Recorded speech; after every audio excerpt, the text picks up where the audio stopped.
Okay, welcome to part 4 Midi editing for Magic's Samplitude Music Studio 2014.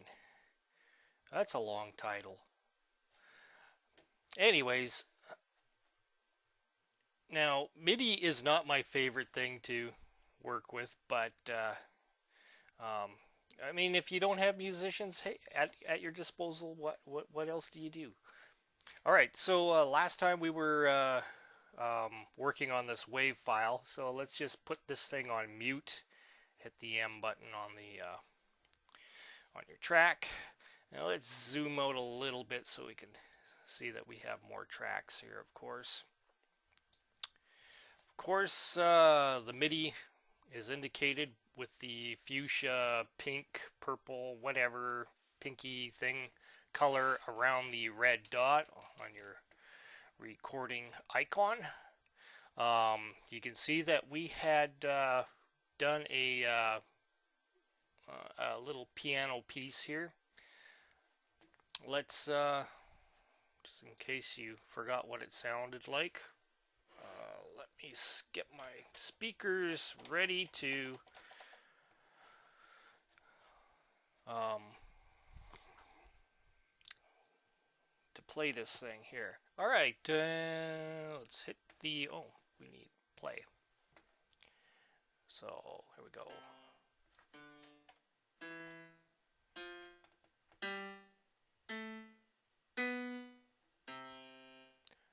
So what we have there is the C major 7th scale.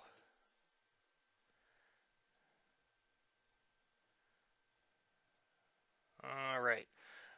So now you're probably wondering how do we edit this?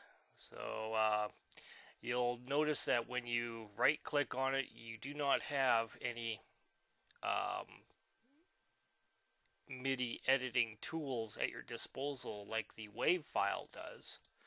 So what you have to do is make sure that you have this menu down below showing here, which allows you the access to the MIDI editor down here, strangely enough. Now you can put this anywhere you want, but right now I have it positioned down below.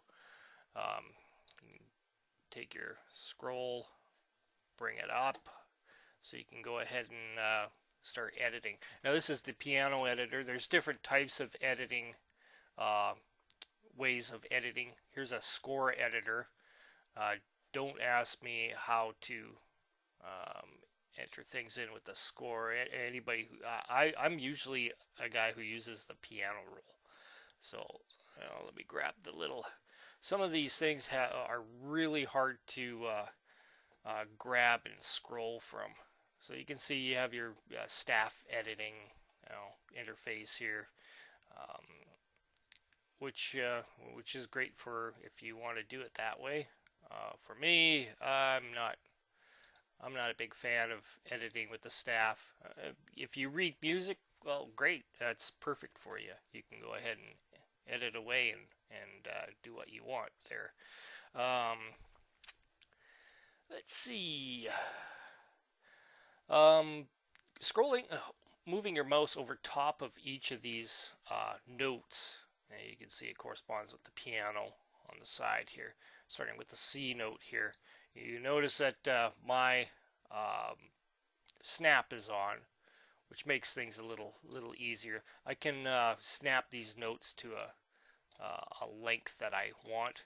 As you scroll over the note, it has different. You can move the note. As you move it to the side, you get a little arrow on one side, a little arrow on the other, showing you where uh, what kind of instructions you're giving this note, telling it to move from one side to another or whatever. There we go. This one's a little bit offset, so as soon as you move the note, it goes ahead and snaps the left side of the note to the closest snap location. Now, recall this last C note is basically the same C note as before, So we're just going to bring it up to the very top here. So now we can look at the bottom here. You have a velocity chart, so you can go ahead and adjust the velocity as you're changing it, bringing it down. You're clicking on it with the left mouse button. You notice it goes lighter, means less velocity. So darker the note, the more velocity you have on that note. Pretty cool, eh? And it also indicates which note you have selected with this pink icon here. So if you have multiple notes, say you put another note here, and in this location, we can do that. Take our toolbar up here. We were just using the selection tool. Right now we'll use the draw tool. So we'll draw in another note and place it just down below like so. So now you have two notes noted here. So if you select one, you can see that one's being selected here. You can go ahead and adjust it once you have the combi tool, selection tool. Be able to use that a little easier. So you can draw in your notes however way you wish. You know, you can do it this way, or you can go ahead and use your controller and hammer away at your notes and do it that way, or you can use the keyboard. And this editor allows you to use the keyboard function as you're playing, although it's really I find it kind of difficult to use. So get yourself a cheap MIDI controller. It looks like a little piano with hardly any functionality to it. It might have a bending bar on it or something like that for modulating, and they're really cheap. They're cool to use. There should be no reason for you not to have one if you're going to be editing MIDI notes. Now, let's look at ways that we can. All right, let's just play this just to see what it sounds like here. Play. Doop doop doop.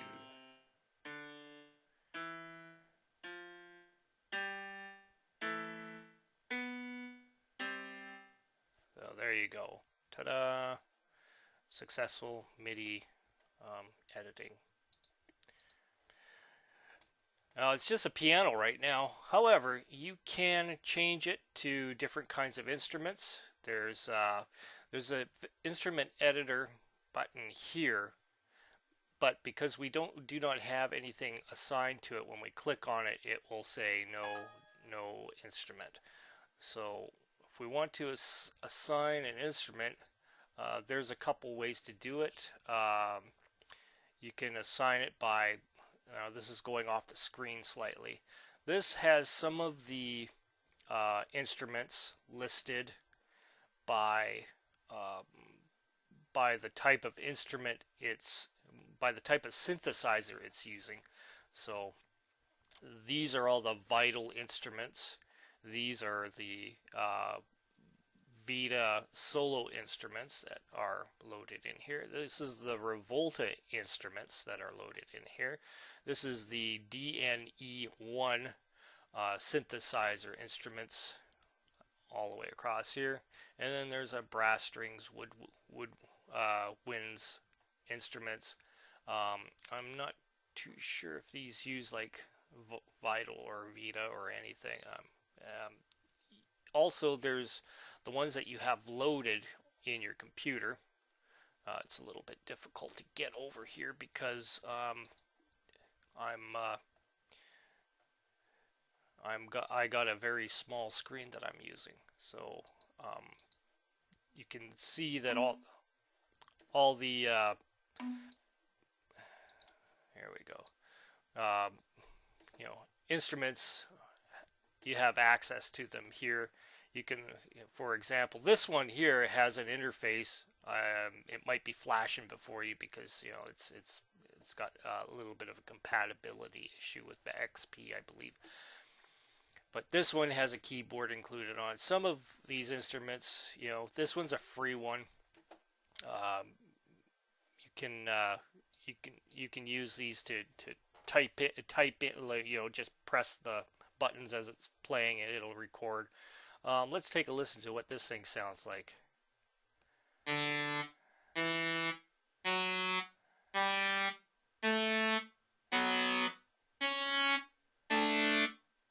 All right, cool in its own sort of thing. So if you ever want to go ahead and bring up that instrument once again, right click, select your VST instrument editor, and here it is. Let's pick something different. I like to use new instrument. Get over there. I like to use, let's see, the Res version 3.1. It's just out of your view here. Let's just take it as is. Now it's blinking saying, should you use the ASIO driver or not. It all depends on whether or not, if this works, if your VSTi works with whatever driver you have running right now, great. If it doesn't, well, change the driver. Just go into Y and go ahead and switch to ASIO or whatever. For me, this is just working fine until, something happens. I noticed that the ASIO driver for XP wise, ASIO version 2 on XP, has a tad bit of latency on my sound card for the wave file takes. So just keep that in mind, that some drivers might work better, might work worse. I personally use the 2008 latency driver because it works really well with XP. Haven't had any problems with it, so that's what I usually use. Let's take a listen to this one. This is another free plug-in instrument.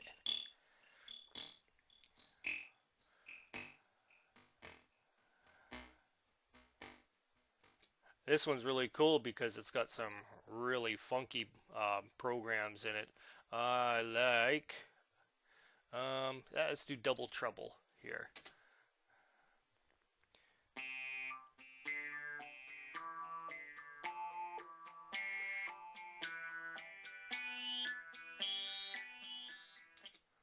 Cool, eh? So these are free. You can find them all over the place. I love these things just to, add some flavor to music and that sort of thing. Just have a blast with it. Now,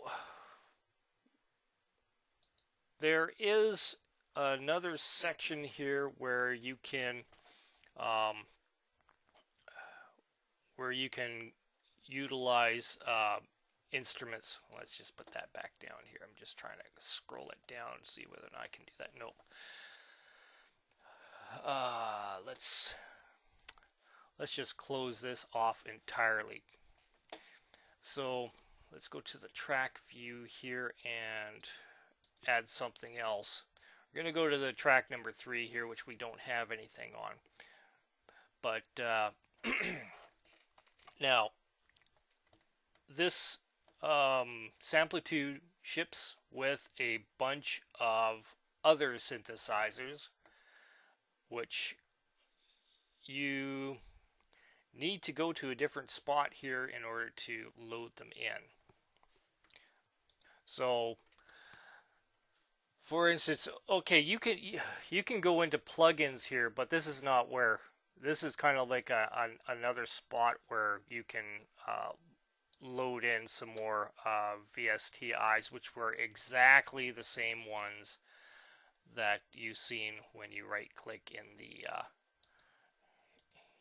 in here for editors. When you click on a oops, sorry, not when you click on here, but when you click on this drop down menu and go to MIDI instruments and presets and blah blah blah. However, you won't find certain synthesizers in there. You have to go to the out on the VSTi here. You see over on this little object track editor right here. You click on this when it says it's the Microsoft GS Wavetable SW Synth, all the way to the bottom, even though you don't see it because I'm going off of my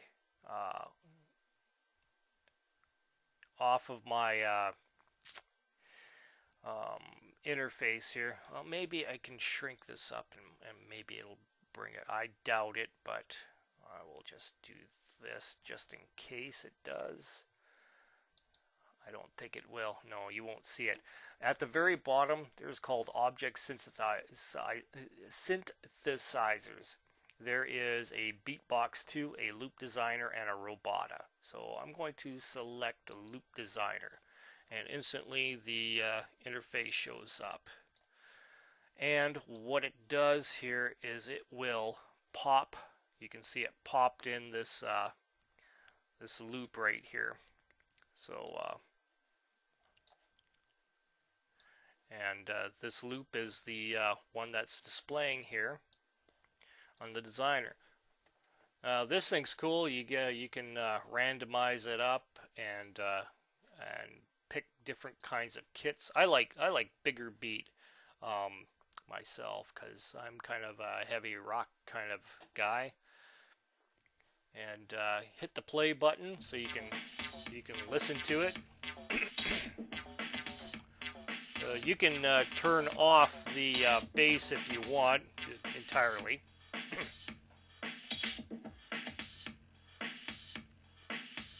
And you can just hit the random button and come up with all kinds of stuff. Or you can go in and pick your own settings.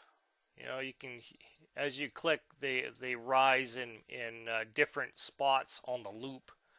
So this bigger beat is actually a beat which is included in the sound pools, and it's just, and what it does is the loop has different spots on it. So when you first click on a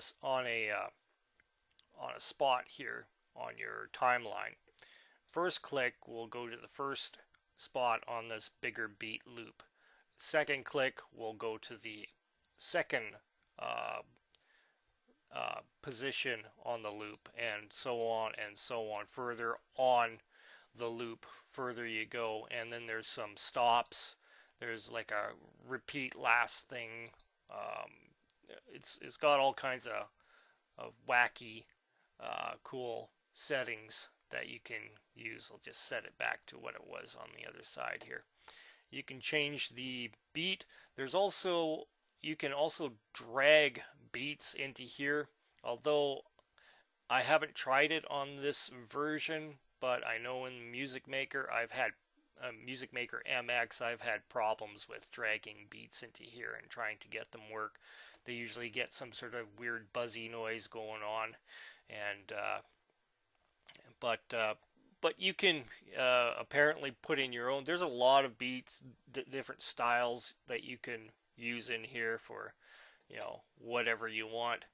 But personally, for the heavy rock and stuff like that, I like bigger beat, which works great.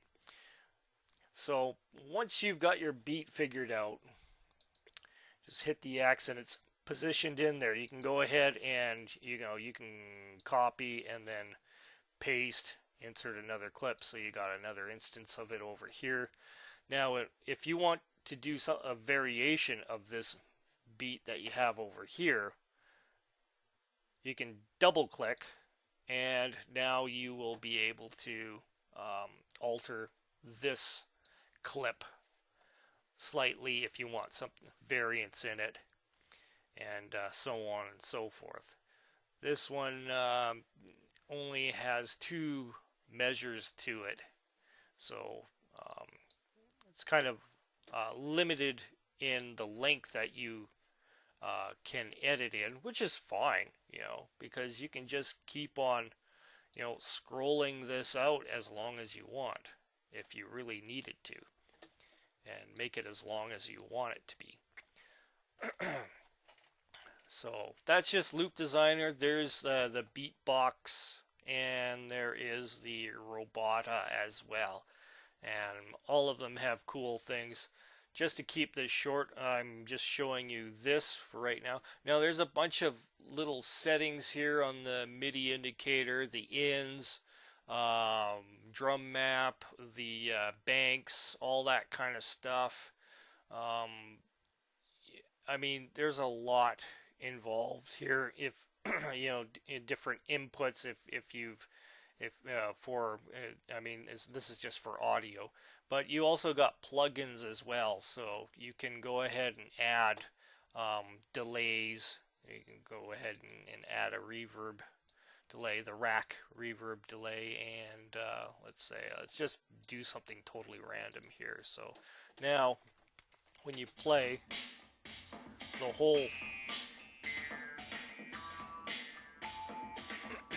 whole track has the beat track has a delay to it.